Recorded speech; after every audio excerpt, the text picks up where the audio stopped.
Good morning. Ready to go? Okay, good. I'm ready to go. Good to see you this morning. Welcome those watching the live stream. It is always good having you join us wherever you're watching from. I hope you're ready to go as well. Before we jump into today's topic, which we're finishing Proverbs today. You know, we've been going through Proverbs this summer. Have you enjoyed it? It's been fun, hasn't it? Yes. Are we wiser because of it? Let's just say yes. Of course we are. All right, good. So I want to talk about Church in the Park and this handout. They have them in the back. I think we've included them in your packet when you show up. If not, you'll see it again. It's an invitation. And so we really haven't pushed this much in the past if you've been around for a while, but we are encouraging you to bring friends to Church in the Park. Now, here's why. Inviting someone to a Sunday morning like this can be intimidating. It just is. For those of you maybe who remember showing up for the first time, walking through those doors for the first time is a scary thing. Walking into any church for the first time is a scary thing. I mean, come on, churches can be different, okay?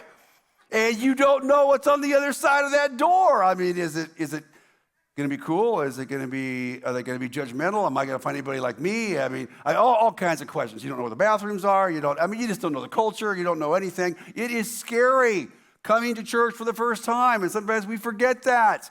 Church in the Park, though, you know, we've had so many people over the years who have said, the first time I came to Foothills was church in the park. Really?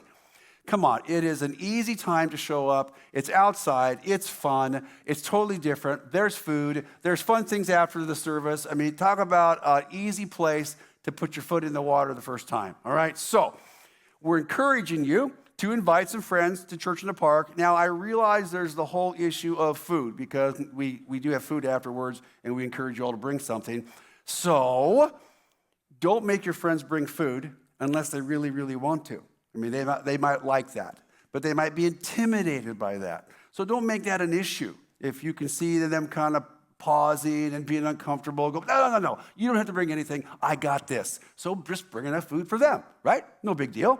So you don't have to make it. Come on, you go to Safeway, go get something and bring it. Okay, so there you go. People do that. So please think about inviting somebody, and because we're going to have an amazing time at Church in the Park. And because every year it is. I don't know, remember last year? Epic time last year. And this will be as well. And if you've never gone to Church in the Park and you've been coming to Foothills, you're just missing out on an incredible experience because that's what it is. All right, jumping back into today, wising up, going through Proverbs. So I want to start off by asking you a question. What do you think? Are we becoming a more self-centered society? Yeah, well, most people say yes. Are we becoming more and more self-oriented, less oriented in our thinking about others? And again, a lot of people say yes. There's a lot of research out there on this topic. Some are blaming technology. Some are blaming social media. Some are blaming the affluence and prosperity of our culture, lack of face-to-face interaction, and even our politics. Truth be told, it's probably all the above and more. It's complex. People are reluctant to get involved, help out when they see a person in need. They're reluctant to get involved, but they're not reluctant to record it on their phone and post it on social media, right? People will do that. And I often hear this, well, it's none of my business. Whether or not they say that, they certainly act like that. So, and we see it play out in so many different ways. So a couple years ago, my wife and I were heading to claim jumpers in Sunnyside. So, okay, for those of you that know, okay, Sunnyside, you turn off into the two lanes going into the town center, and claim jumpers is on the right-hand side. So we're cruising around. I turn the corner, going in, and in the right-hand lane, once you've turned in right next to claim jumpers, okay, there was a stalled car right there in the right lane. Cars zipping around it, honking at them, you know, and I'm like, okay. And I get in the left lane, I go around, but then I look into the car window as I'm driving by, and it's this young girl. I mean, maybe 20-something. You could tell she's scared, she's uncomfortable. I mean, cars are zipping around her, she's backing up traffic, and it was anybody helping her? No. And so I'm going, we got to help her. And so I pull into claim jumpers, okay, parked, and then ran down the embankment. I knock on her window as cars are driving around, and she looks at me scared, because here's a dude, okay, and she's by herself. She has that deer in the headlight look. I go, roll your window down. I want to talk to you, okay? And she cracks it about this much. I go, it's unsafe to stay here. We need to move your car. Put it in neutral. I will push you out, okay? Around the corner. It took her a few minutes to figure out how to, she's scared. Put it in neutral, and finally we pushed her around the corner, and she was safer, and she had somebody to come get her by that time. What's my point? Where was everybody else at? Everybody was just driving by, gawking. Not one person stopped. I don't get it. But it just seems to explain where our culture is and has been going for quite a while. So as we conclude our series in Proverbs today, what we're going to see is that wise people embrace a level of responsibility towards others. They're not self-oriented. Instead, they're others-oriented. But what does that look like? How far do we take it? What is our responsibility towards others? And am I really my brother's keeper? You ever heard that phrase, right? I'm not my brother's keeper. Are you sure? Maybe to some degree we are. What does Proverbs say? Today we discover what that is. 5 things. Here we go. Number 1 is this. We are responsible for being helpful and generous towards other people.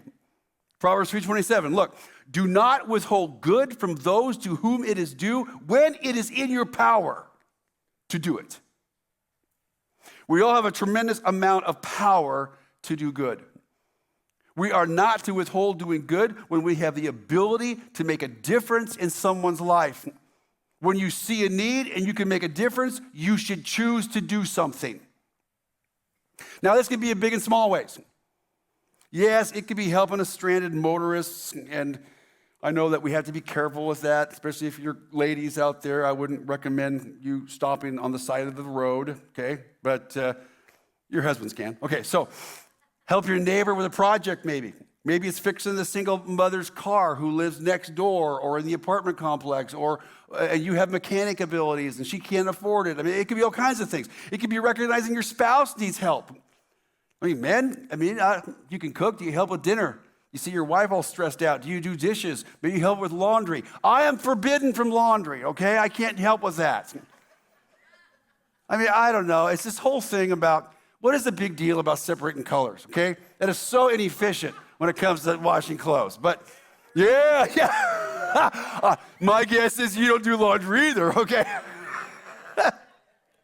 So I find other ways to help. Okay, so, yeah, maybe it's taking the kids out, gentlemen, so that just she can have a break. She can have a few moments to herself.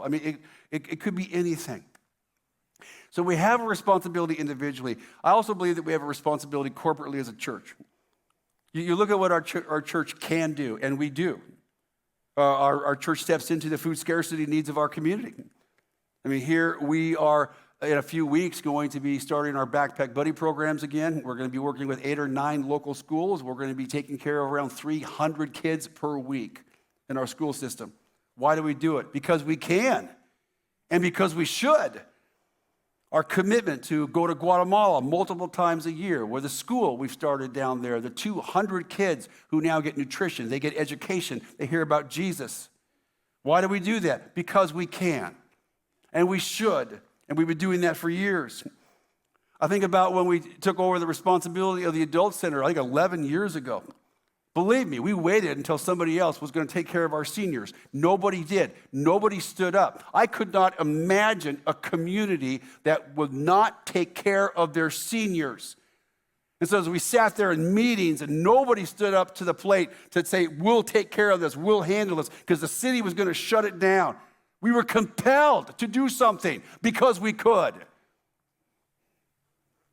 In fact, even our food pantry we've been doing it for so long, sometimes we just forget the impact that alone has. We take care of over 3,000 individuals a month in our food pantry. 3,000 individuals. Proverbs 14:31 says, whoever oppresses the poor man insults his maker. But he who is generous to the needy honors him. Proverbs 19:17, whoever is generous to the poor lends to the Lord. Interesting phrase. And he will repay him for his deed. Sometimes helping others is giving our time and our experience, but it's also our financial resources. Notice that helping the poor lends to the poor. It's fascinating, as I said, because what it does, it also, that phrase, so when I lend to the poor, I'm actually lending to the Lord. When I'm helping the poor, I'm helping the Lord. Well, isn't that exactly what Jesus said in Matthew 25? When you do it to the least of these, you do it to me. When you feed someone, when you clothe someone, when you visit someone in prison, when you take care of someone, Jesus said, when you do it to the least of these, you do it to me. It's the same thing, Old Testament, New Testament, same concept.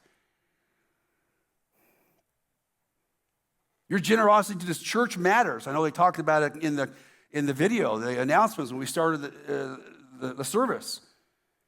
That allows us to have the power to make a difference. You want to know where your money goes? I mean, that's a great question. You want to know where your money goes? I can't wait to show you. You want to show up? I'll give you a tour.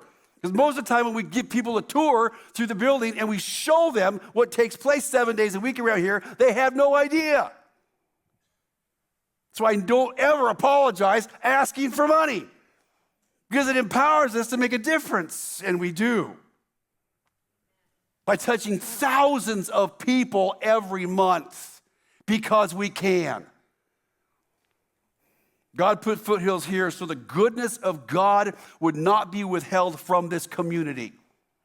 We have had this mentality since day one, 27 years. From the beginning, God put this on our hearts, this sense of responsibility for Molalla and the surrounding areas. Proverbs 11:11. A verse that we have tried to implement from the beginning says, by the blessings of the upright, a city is exalted. How do you change a city? You do not change a city by criticizing it, by talking negatively about it. You step into the issues, the needs, the pain, and you bless it instead. You elevate through blessing. And that's what we have tried to practically do. So if you want to know what makes you guys tick, why do you do this? This is why. This is why. We're intentional because we believe that God has entrusted the city to us. You go, huh? What do you mean? It's not. God has not entrusted us just the people who walk through our doors. He's entrusted to us a geographic area. He says, that's yours. Let's make a difference together. And that's how we look at it. And we're intentional, being helpful, being generous. It works individually and it works corporately. Wise people embrace that responsibility. I am to be helpful. I am to be generous. That's a wise way to live. Okay, number 2. We are responsible for having integrity and honesty.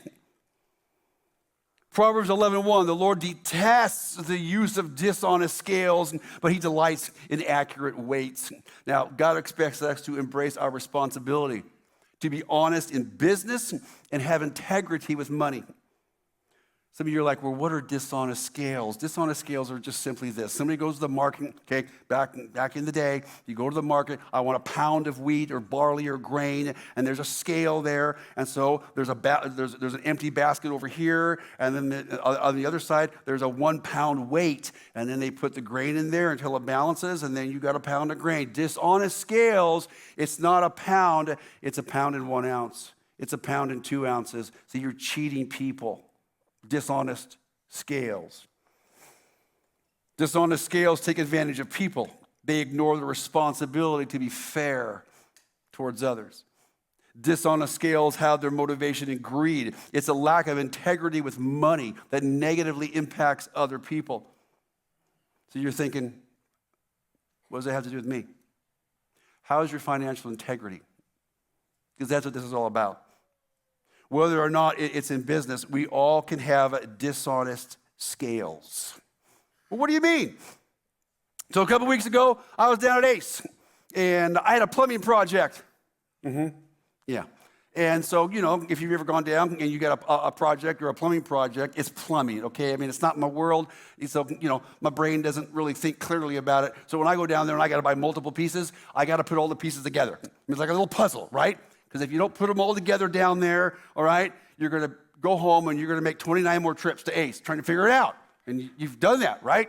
Then you got to go home and then apologize to your wife because now you're mad and all that kind of stuff. So I got all my pieces together. It all makes sense. I go up there to pay for it, and the gal ringing me up, there's multiple pieces, and she missed a piece. And I go, hey, you missed a piece. Oh, she says, thank you. And then she rings it up, and it's cool. She thanked me for it, and I walked away. So what's the big deal? A lot of people don't do that. Why? Because I've talked to them. They go, well, that's their mistake, no big deal. It's none of my business. No, that's a financial integrity piece, okay? But I am blown away how many people just blow stuff like that off. Happens all the time. I mean, we were paying attention. Last week I was at Weimar. I know, I'm always at Weimar. So I was at Weimar again. My wife says, hey, we need more tubs. My wife loves tubs, okay? And we need 5 more tubs. She likes to store things in tubs, right? So go get some more tubs. So 5 tubs. I'm down at Weimar getting 5 tubs. I walk up and pop it on the counter. The lady's ringing me up, all right? She rings up 4 and not 5. I go, hey, you missed the tub. Oh, she says, thank you. And there's number 5. No big deal. But you'd be surprised how many people wouldn't do that. Or if you caught it outside in your car, you wouldn't walk back in and go, you missed the tub. Dishonest scales. Financial integrity. Again, what would you do? Again, is it your business? Of course it's your business. This attitude is self-centered and it's a lack of integrity. Financial integrity is individual and it's also corporate. The financial integrity here at Foothills, we take it very seriously. It's a very high priority to us. So much so that we have an outside firm. You want to know how we handle our finances here? We have an outside firm who comes in every year, and we pay a ridiculous amount of money for them to do an audit of every penny that is spent in this church. Just if you wanted to know. Some places do internal audits. We don't do internal audits. We do outside audits, completely objective. So financial integrity. Honesty is a basic responsibility that we all have to each other. Do you realize that? We owe each other the truth. That's what Proverbs is saying. We owe each other the truth. Why? Because dishonesty damages people, and as followers of Jesus, we're in the business of loving people, not damaging them. Proverbs 16:28, a dishonest man spreads strife, and a whisperer separates close friends. We can be dishonest in a variety of ways, folks. We can be dishonest with our finances. We can be dishonest emotionally. We can be dishonest hiding our true opinions, our thoughts, dishonest with our motives, on it goes. Proverbs tells us we owe one another the truth. It's our business to tell the truth. Number 3, we are responsible for giving mutual love and support. Mutual love and support. Proverbs 17:17 says, a friend is always loyal, and a brother is born to help in time of need. Proverbs 12:18, there is one whose rash words are like the sword thrust, okay, so it's painful, it hurts, but the tongue of the wise brings healing. Proverbs 12:25 says, anxiety in a man's heart weighs him down, but a good word makes him glad. Proverbs 10:12, hatred stirs up strife, but love covers all offenses. Now notice that these verses teach us about our responsibility towards one another. We are to love and support people in their need. We are to use our words to heal and encourage, not wound. We are to love people through their brokenness and not be offended by it. This can literally happen anywhere with anyone at any time. Of course, we know we should be these things to our inner circle of relationships, but God gives us opportunity to love and encourage anyone, to act this way with everyone, anywhere. And I think people are shocked when we treat them like this. A few weeks ago, I was finishing up in the gym. And, I have friends, but I have just gym friends. I mean, we have no other connection outside the gym because there's a group of us that, we go in really, really early, so we're the psychotic ones, okay? So when you connect at 4 a.m., you have a similar weirdness that you're connecting with other people in, all right? So they're just gym friends. So we're in there early, but he came in a little bit later, and I'm leaving, and we kind of caught each other at the door. And so, hey, I asked him as I was leaving, hey, how you doing? He says, you don't want to know. Stop. Yeah, I do. What's going on? And he doesn't normally share these kinds of things with me, but on this day he did. And he started sharing a lot of painful things going on in his personal life. And I asked a few more questions, and he shared a little bit more. As we stood there, finally, he just stops. He just stops mid-sentence, and he just goes, "Why are you listening to me for?" That's how rare it is. That's how rare it is. He's just blown away that I cared. He's blown away that I kept asking questions. He's just blown away that I'm in a gym treating him like a human being. Loving people, caring about their lives, their pain, their discouragement is so rare. Sometimes I fear that we are forgetting how to be human. God created us with this need for human interaction. This means mutual love, mutual support. We have to go beyond a text. Texting is important, it's useful, but a text isn't connection, folks. But sometimes we think it is. We owe one another these things. We owe one another these things. Inner circle or stranger that we encounter, it doesn't matter. Well, I know I'll give my family that. No, anybody you meet. Why? Because we long for connection. We forget. We forget how God created us. Every single person is longing for connection. Every single one. It's like your phone. When you pull your phone out, it's searching for a network to connect to. It's searching. It longs to, it has to connect. So do you. Proverbs says, listen, we owe people certain things because of the way they're designed by God. I'm going to illustrate something. I have used this so many times here at Foothills, and I'm going to use it again because it is an illustration that we need to remember. And so for some of you, you've seen it again. You've got this. For some of you, even though this might be the 5th or 6th time you've heard me talk about it, maybe it'll click finally. And for some of you, this will be brand new. Dr. Henry Cloud came up with this illustration. It is not mine, all right? Dr. Henry Cloud, you can look him up, pretty famous psychologist, much smarter than me, okay? So I'm using his stuff here. He calls it the 4 corners of connection. Some of you are going, oh yeah, I know what this is. For some of you, this is new. This is how we're made. Every person in this room is made to connect. And you're going to connect in 1 out of 4 corners. Corner number 1, okay? This is no connection. This is the corner of isolation.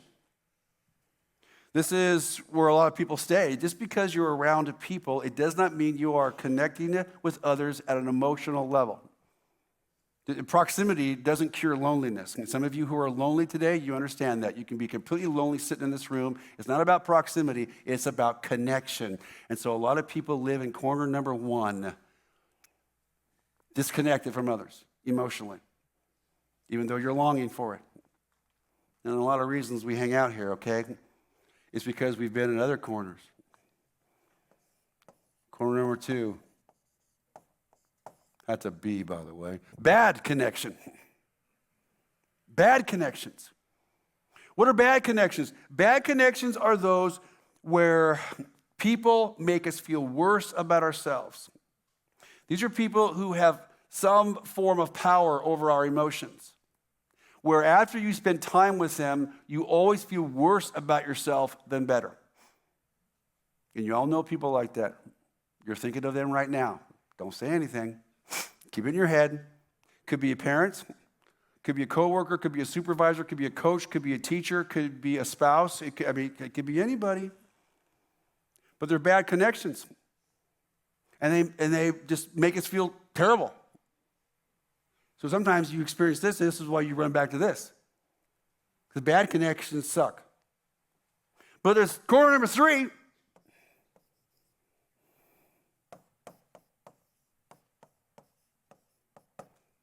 Corner number 3 is fake connections, pseudo connections. This is the corner we go to because we need to connect with something, and some connection is better than no connection. A fake connection is better than no connection. This is the corner we go to feel good. That's what I feel. I want to feel something because feeling something is better than nothing. Or feeling something is better than this. And so you go to a fake connection. Fake connection, again, can be anything, but it's what makes you feel good for a moment. It's the dopamine rush for a moment. You know, it's not just things like drugs and alcohol or an affair or porn. It can be eating. It can be retail therapy. It can be overworking. It can be whatever it is. I just want to feel better for a little bit. This is not going to solve the problem. It just makes you feel good for a little bit. That's why it's a fake connection.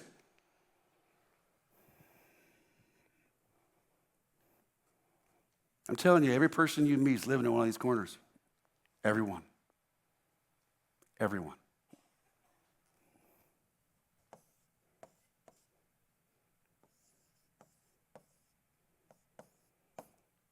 Number 4 is the good connections that we long for. The Bible says that the greatest commands are to love God and love each other. You know why? It's because that's what we're designed for. Every person on the planet is designed to authentically connect with God and authentically connect with another human being. We are designed for this. And everyone's looking for it. Proverbs is simply saying, be corner for people. Treat people like this. Don't treat people, because if we don't treat people like this, we will force people back into these other corners. That's where they're going to live. Let's show people something different. Wise people learn to live here. No one's perfect. Nobody does it perfectly. That's not what we're saying. We owe people to be corner for. We owe it to them. It is our business to be this. Because if we're not, they live here. And many of you are. Because you lack connection. All right. Sobering but true. 4. Let's go to number 4. We're responsible for avoiding behaviors that harm. All kind of fits into this. Proverbs filled with encouragements to avoid specific behaviors because of the damaging nature of the behaviors. And I want to just give you just 5 of these. Didn't put them in your notes. You might want to write them down because I don't have a lot of time to talk about them individually. I don't think we need to. But if we don't avoid these behaviors, we literally push people back into corners 1, 2, or 3. So here they are. Dishonesty, gossip and slander, divisiveness, destructive speech of all kinds, that can even be your tone, and unresolved anger. Those 5 things. I'm going to say it again. Dishonesty, gossip and slander, divisiveness, destructive speech, unresolved anger. Those 5 things. Proverbs 30, I put that in there just because I really like the verse. I love imagery, right? As the beating of cream yields butter and the striking of the nose causes bleeding, so stirring up anger causes quarrels, and that stirring up anger is unresolved anger. That's why it's all stirred up all the time. Again, this is not some list of rules. It's not some legalistic way to live our lives. It's not a list to create guilt and shame. We simply take these behaviors seriously in our attempts to avoid them because we know the damage they do relationally. Wise people know what things to avoid so their lives and relationships are blessed. We don't do it perfectly, but we know what they are. Foolish people simply ignore their responsibility to avoid these behaviors. Then they blame other people for the turmoil they experience in their own life caused by their own hands. Wise people genuinely care about not creating harm in others. Therefore, they take responsibility for their actions. But because of our self-oriented culture today, I'm seeing a tremendous decline in people's overall care for one another. It just seems that many simply do not care how they make another person feel. I realize we can go to extremes with that, okay? So, I get it. You don't live your life based on the feelings of others. I get that. But yet I think we've just become hard-hearted. And I hear it all the time. I don't care how I make them feel. I don't care. You don't care how you make somebody feel? That's what I'm saying. We're forgetting how to be human. We're getting hardened. I feel like we're living in the days that Paul described to his disciple Timothy in 2 Timothy 3. Listen to these words. He says, you should know this, Timothy, that in the last days there will be very difficult times. For people will love only themselves and their money. They will be boastful and proud, scoffing at God, disobedient to parents, ungrateful. They will consider nothing sacred. They will be unloving and unforgiving. They will slander others and have no self-control. They will be cruel. They will hate what is good. They will betray their friends, be reckless, puffed up with pride, love pleasure rather than God. They will act religious, but they will reject the power that could make them godly. You need to stay away from people like that. And I think we're living in these times. All the more reason to be different. The world does live like that. All the more reason to stand out in the dark. Do you realize how radically different you stand out if you just treat people different? We are responsible for avoiding these behaviors that the world says is okay. Just by avoiding those behaviors, you will stand out. Just avoid those behaviors at work and you'll stand out as an employee. It is our responsibility. It is our business. Last one, number 5. We are responsible for rescuing those who can't rescue themselves. Oh my, Proverbs 24, 11 and 12. Rescue those who are being taken away to death. Hold back those who are stumbling to the slaughter. Don't excuse yourself by saying, hey, look, we didn't know. For God understands all hearts and he sees you. He who guards your soul knows you knew. And he will repay all people as their actions deserve. This verse strikes at the heart of the phrase, it's none of my business. Apparently, according to God's word, there are times it's not only our business, it is our moral obligation to get involved and do something. It also removes the excuse of turning a blind eye to things. It says God knows we knew and chose to do nothing. In fact, these verses were used as a rebuke for the Christians who lived around the Nazi concentration camps after World War II. You knew, and you did nothing. Now, I know it's easy to be thinking, listen, Pastor Dale, those are some nice verses, but I don't know anyone being taken away to death or being led to slaughter. I'm good. It's not my responsibility. I'm off the hook here. But before you completely excuse yourself, let me bring some context. Because we have people around us stumbling to slaughter. All around us. How so? What about the drug addict? Aren't they stumbling to slaughter? The alcoholic? What about people with food scarcity? What about abortion issue? What about human trafficking?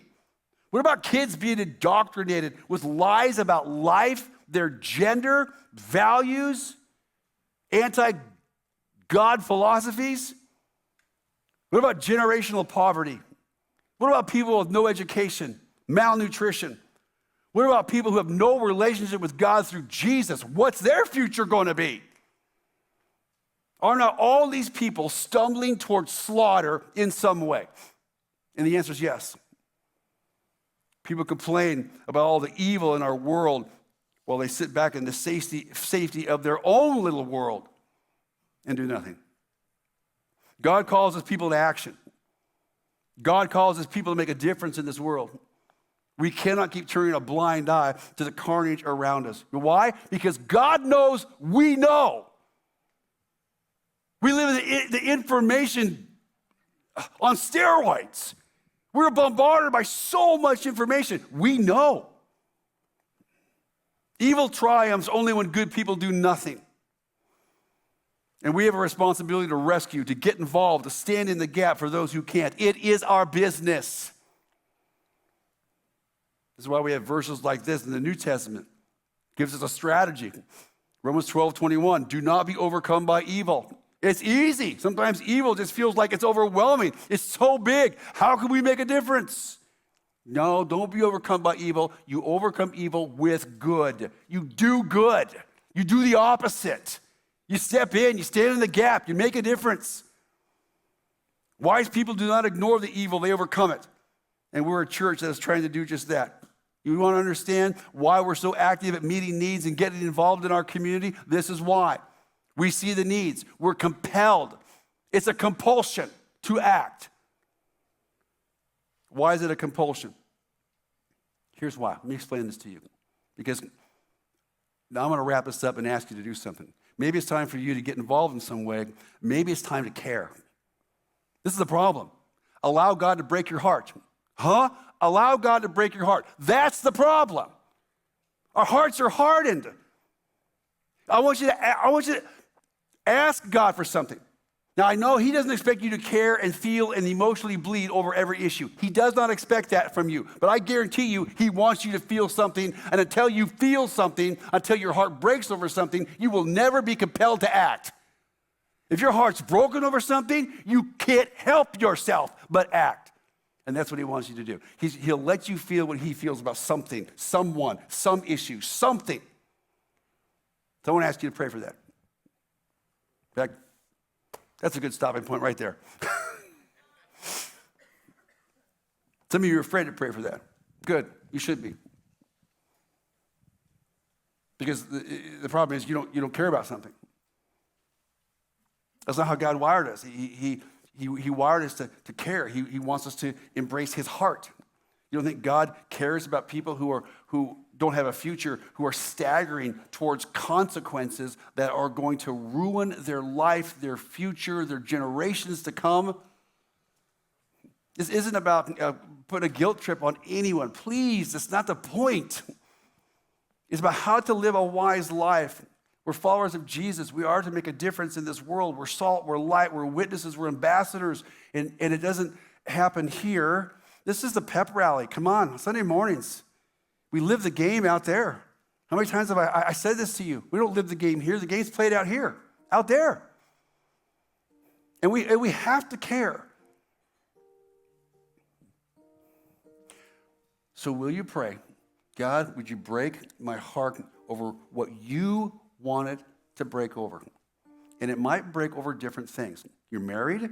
What your heart breaks over might be different than your spouse. That's okay. You're different people. But we will never be compelled to act until our hearts get involved and they're in sync with God's heart. Be willing to pray that and see what happens.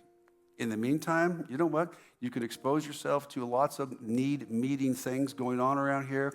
You want to help out in the food pantry, the backpack buddy. You want to help out with the adults. You want to help out with Celebrate Recovery. We have things going on towards the community around here. You want to educate yourself on what opportunities exist. There's so many of them. And sometimes by getting involved with something, your heart is softened by that experience. But let's just not be people who have hardened hearts, because there is so much pain and suffering around us. It is easy for the heart to get hard. And there have been plenty of times over 40 years of ministry where God has shown me that my heart is getting hard. It happens to me too, okay? So let's just ask him to keep our hearts tender and let him direct our lives to where he wants them to be. Let your heart break over something that he wants. We owe the world that, folks. We owe the world that. Let's pray. Lord Jesus, I want to just thank you that you call us to this, a wise way to live. It's radically different than the world. And so, Lord, as we pray about our hearts this morning, I am asking you that our hearts would break over what you want them to break over. They're not going to break over everything because we just don't have enough emotional energy for that. But something. We should care about something. We should be compelled about something. So, God, would you give us the courage to say, Lord, break my heart. Maybe it's become hardened, Lord. I need you to soften it. I need to care again. I need to care. So I can follow you in this life. So I can represent you in this life. In Jesus' name, amen. Lord bless you.